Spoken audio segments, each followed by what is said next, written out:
What's up, guys? Welcome back to the channel today. Thanks so much for checking in. We've got a new series we're starting off here today where we're going to take a look at the different scenarios for one of the other Warlord games. Came out a couple years ago, but kind of fallen a little bit by the wayside, but still a fun one. Cruel Seas. So World War II naval combat, but don't think like big battleships, cruisers, that kind of stuff, aircraft carriers like in the newer Victory at Sea game.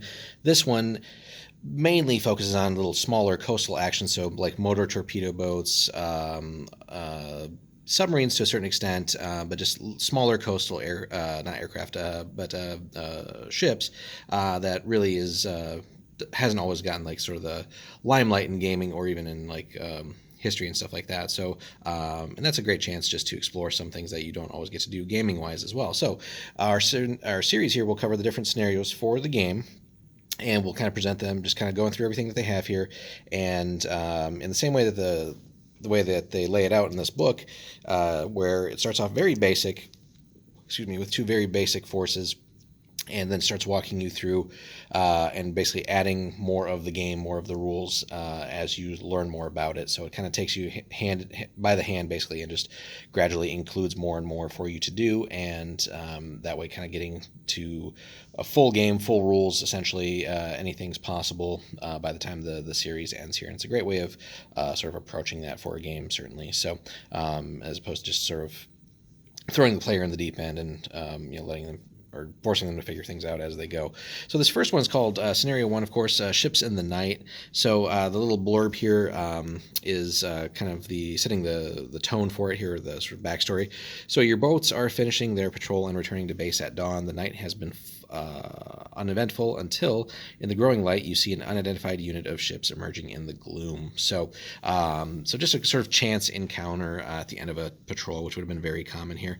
And as it kind of says up here in the description, very good part of this game is, at least for like casual play, Cruel Seas works very well if there's like a little bit of a backstory behind it or a scenario to kind of explain the forces involved here. So the book is, of course, chock full of like all kinds of drawings and illustrations of these various vessels. So the objective in this first one is your mission, or rather the things you can try and achieve during the battle.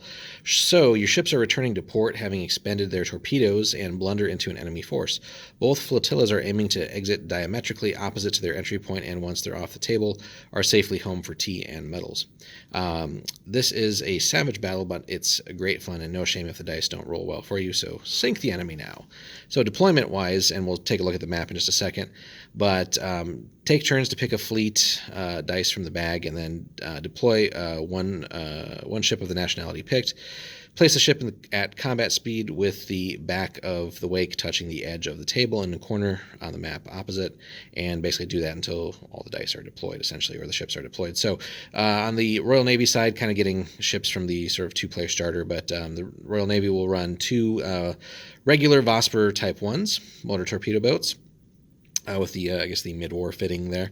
And the Kriegsmarine player will get one S-100E boat. So that being said, the S-100 is a little bit bigger and overall more well-armed than the Vosper's one-on-one. So that being said, if dice go bad early, it could be kind of lopsided for the E-boat. But, assuming normal dice, the E-boat certainly can handle its own. Hopefully it just plays as a nice balanced battle. Anyway, so the map here is, and this game uses centimeters, so that's one thing to often keep in mind here. So we'll talk about that in just a second, though. So it's 90 by 60, and you can kind of see the opposite corners here. Victory for this one is a little bit simplified, but as opposed to just going off like victory points and more of a full game. So the Royal Navy side, for every MTB that gets home through the opposite corner, it's one victory point, whether it struggles home at all or at full power. For every enemy ship you sink, you get 3, though. So, and obviously there's only one ship to sink for the Kriegsmarine, so obviously if you accomplish that, you can kind of just, assume you won the game there. Kriegsmarine, for every enemy ship you sink, you get 2 victory points. Surviving the battle gives you 1, and the game lasts no more than 5 turns. So, that being said, unless you're kind of going full out, you might not quite get across the map to exit off there in that 5-turn limit, because you might want to do some twisting and turning as you deal with your enemies there. In either case, So, as I said, 90 by 60 centimeters for this. Typically, for a lot of the games, most of the playmat makers either there's like plenty of four by four as far as inches go, but 4x4 feet mats out there, but also 6x4s, which would cover just about every scenario out there. So, and as it says here, the scenario was all too common, particularly in the days before radar was perfected. Exhausted crews blundering into a similarly befuddled foe heading for base, hot food and tea and rum and coffee and schnapps.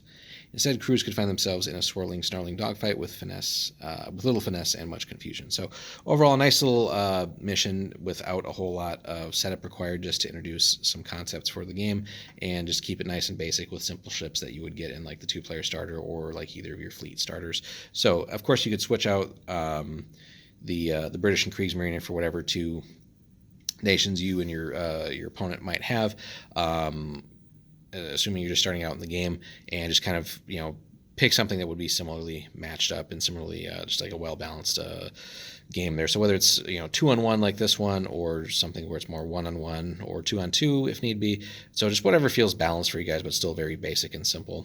So that's overall a nice little introduction to the game. Let us know what you guys think if you've played this one, of course, when you started out, or your successes or failures here, either as the Royal Navy or the Kriegsmarine. Do you feel it's balanced? Do you feel the one E-boat, the one S-100, is enough to deal with the Vospers, or do you struggle a little bit? Has it been more down to dice or whatever?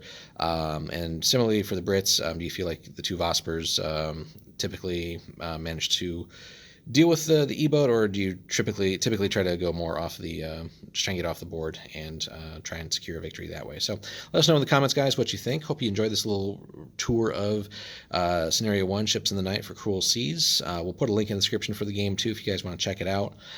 Thanks so much for stopping by. Leave us a like and a subscribe if you haven't already, and then we'll see you in the next one.